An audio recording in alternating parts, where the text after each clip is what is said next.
buddies, it's your girl AyChristene, and today we're checking out a new Domics animation. This is The New Kid. Link for this video is in the description box below for you to check out. Before we get started, I have been the new kid in school, and it is, it can be scary. It can be, like, daunting. Me, I do have a, like, social anxiety type of thing, and I've always had it, where I'm shy at first. I'm very nervous, socially awkward, talking to people and stuff like that. But then once I get to know people, or when I feel comfortable, I'm like a blossoming, blooming, talkative, bubbly butterfly. Yes, that can be a little talkative, a little over talkative, some people might say. Anyways, I want to know for him what his experience was like being the new kid. I imagine if he's talking about himself, he might have been on the shyer side. That's the vibe I get. But let's see what he's got to say, and let me know down below what is your experience as being a new kid, because I'm sure there are some of you that have at least been a new kid some point in your life. So let me know what those experiences were like, and let's get started. While I was growing up, my family did a lot of moving. I was born in the Philippines, moved to Saudi Arabia, then back to Philippines, then to Canada and several locations within Ontario, then to Virginia, USA, then back to Canada. Really? And because we did a lot of moving, I've had a lot of experience with being the new kid at school. I sometimes had the solidarity of my sisters whenever we became the new kids, but of course we were different ages in different classes, and one of us usually made new friends sooner than the other. I never went to school in the Philippines, but I did go to a Filipino school in Saudi Arabia. That's weird, I know, but it's true. And that's why I was confused as a kid and thought Saudi Arabia was just another very hot and somehow dry part of the Philippines. I was a new student, yes, but so was everyone else because it was our first time in a school environment. The biggest change that I've experienced must have been when we moved to Canada. We didn't have any family that lived here, only a few friends that thankfully helped us settle in. I didn't know English too well and had a girthy accent. I was only... Wait, hold on. What was the... Girthy, new substitute for thick, honestly just sounds so funny to me. Yeah. Please join my movement. That word. Oh, I don't like that word. Girthy. You know, some words just like creepy, like freaking hate the word polyglot. I hate that word. It just sounds like, and polyglot is somebody who speaks more than 2 languages. Like you're bilingual if you speak 2 languages. If you speak more than 2 languages, you're called a polyglot. And I feel like that's a disgusting word. I feel like that's somebody who's standing over a desk and just pop a squat and then just, the glot is their poop, just leaving their butt and just flopping right on your desk. Like that's it. They're not like just pooping anywhere. They're just pooping on something like that it's not a cool situation for you. So that's what that word sounds like to me. And that's girthy. Let me know a word that you don't like, that you hear it and it just like makes you cringe. Girthy accent. I was only 7, but was aware enough to know that I was different from my classmates, who were predominantly white. I got my fair share of Asian prejudice growing up, and I didn't really know how to make friends. But somehow I did, and they just so happened to... Was that guy doing... You should have slapped him in the face. And I didn't really know how to make friends. But somehow I did, and they just so happened to have the same birthday as me. Not only that, but also because we shared so many interests. Video games, Transformers, Power Rangers. I felt so relieved that coming from the other side of the world, being an outsider, I found things in common with strangers. And I no longer felt wary about being in a new country. Today, I'm able to maintain friendships with people around the world thanks to modern technology. But back then, moving a few cities away pretty much meant you were never gonna see your friends ever again. And after living a year in Hamilton, I had to say goodbye. I then moved to Mississauga, which was an hour away. I was in grade 3, and while I was nervous about making new friends again, I soon realized that not everyone really had their friend groups established yet. There were actually a few other new kids as well. I didn't seem to have that much trouble befriending other kids, because during recess, people would often set up games like tag or foot hockey, and they'd invite pretty much anyone available to play. And within that group of random kids, I got really close to a few. One being my rival and best friend at the time, Michael. He was not only my nakama, but also my role model. I really respected him and his chill, humorous personality. I wanted to be like him. That's probably when I really started wanting to be a funny person. I honestly thought that I'd stay at that school until I graduated, but near the end of grade 5, my parents told us some news that we were all too familiar with. This time, we were only moving somewhere else within the city, but it still felt like 1,000 miles to a kid. I kept in touch with some friends for a while, but we eventually grew apart. The move was kinda odd for me and my siblings. I want to know what his parents did, like what, as a job, what were they in, like was it a military type of thing? Yeah, I wonder, maybe not military because you went from the Philippines to Saudi Arabia to Canada to America, back to Canada. So I feel like it can't be military-wise. Maybe it's something else. Like, what did his parents do for a living? It happened a little more than a month into grade 6, so I had to say goodbye to everyone at the beginning of the year instead of the end. I almost felt like a plot device in an anime where a new kid transfers into a class in the middle of the year. You guys remember the story of Alvin and how that turned out. But actually, when I first moved there, the teacher appointed one of the students to show me around and help me feel welcomed. They belonged more with the jocks group and asked me to play football with them during recess. I didn't want to be alone, but it was then that I realized you can't be friends with just anyone. And that was okay. They weren't necessarily bad people, I just didn't feel like I really clicked with any of them. Actually, one of them was kind of a dickhead and bullied me every now and then, but I got through it. And so I searched for friends elsewhere. I needed to be around the nerds. And it didn't take long to find them. I like to think my past moves have helped me befriend people quicker, especially with Michael's outgoing influence on me. The school was then split in grade 8, where some of us moved to another school and some of us stayed, depending on what side of the road you lived on.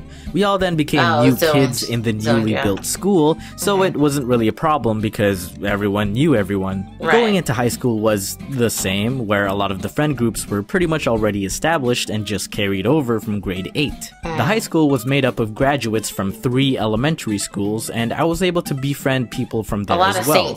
I felt pretty comfortable where I was. After so many occasions of being the new kid, I was finally a long-term resident. So, when we moved to Virginia in 2006, after I've invested the past 8 years in Mississauga, 5 being in the newer area that I moved to, I had to throw it all away and I felt like all my progress was reset. Kind of like dying in lava in Minecraft. Although I would miss my friends, I was kind of excited to see what it would be like to move Hold on, I want to say it really quick. It super sucks when you dig really far, you find diamond, you make a diamond sword, you get really far, and then you fall in the lava and die.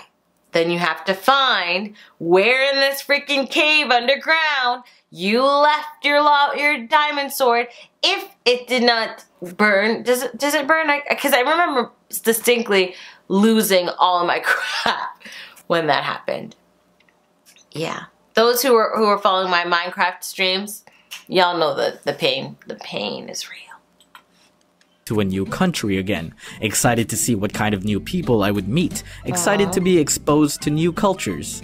But it proved to be a little more difficult than I expected. Everyone already had their friend groups. I didn't feel like I really fit in anywhere. A few people did try to make me feel welcome, namely one girl who sat beside me in AP US History. She was nice, but personally I don't think we really connected that well, but despite that, she developed a crush on me, which I couldn't reciprocate, and it felt awkward to continue that acquaintanceship. She was a nice person, okay? I didn't hate her, but I just didn't think we'd be close friends. And say what you will about not giving her a chance or staying friends, but understand that by that time, I've gone through enough friendships and met enough strangers to know who I got along with. I tried to join some clubs, namely the anime club, to see what kind of people shared my interests. And what were they doing?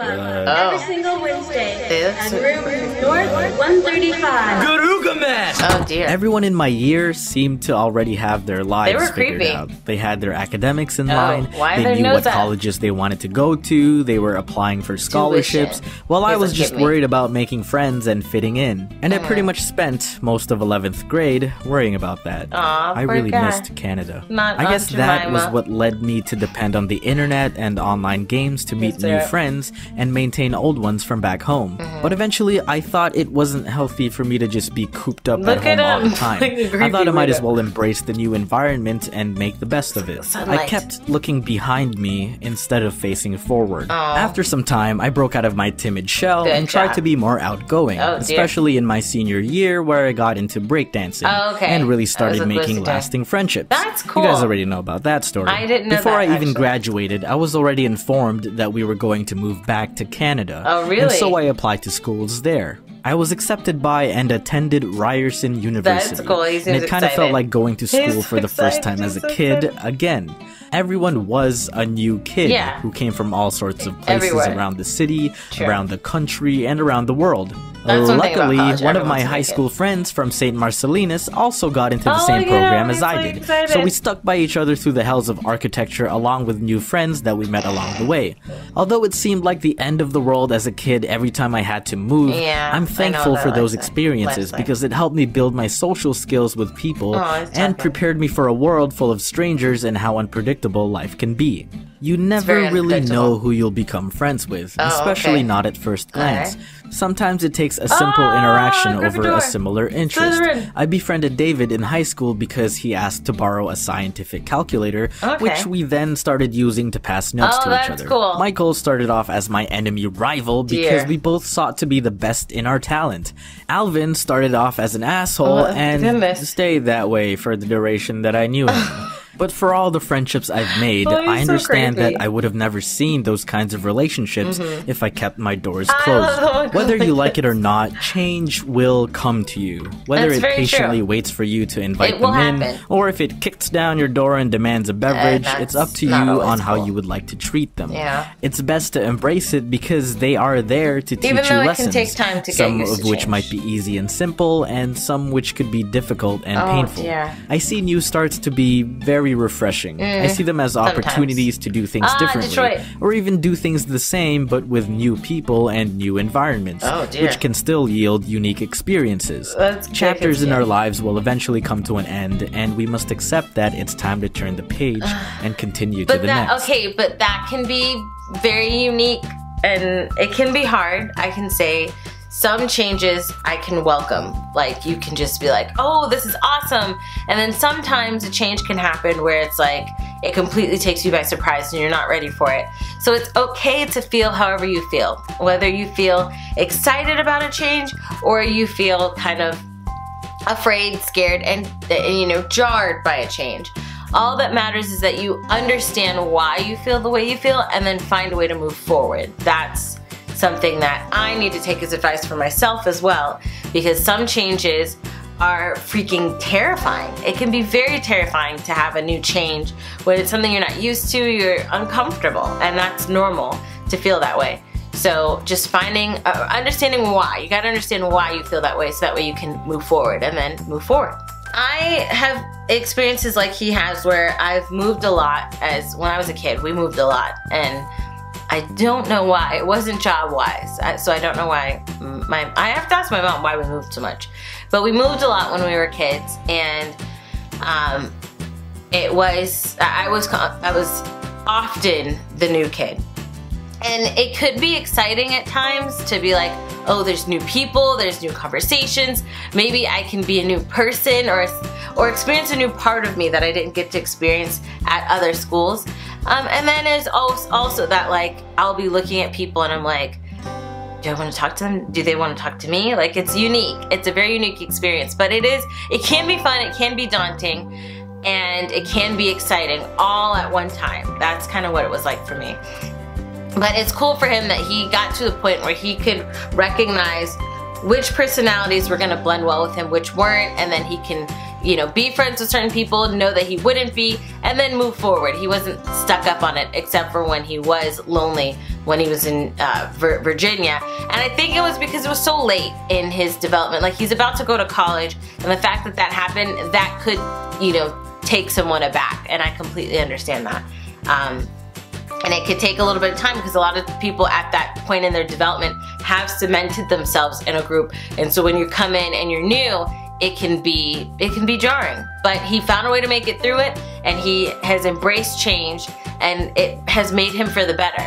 So let me know for you, have you had a similar experience? Let me know what it's like let me know down below in the comment section. If you like the video, check out the link in the description box below to support Domics there. If you like this video, hug the like button. I love you guys as always, and until next time, buddies, toodles!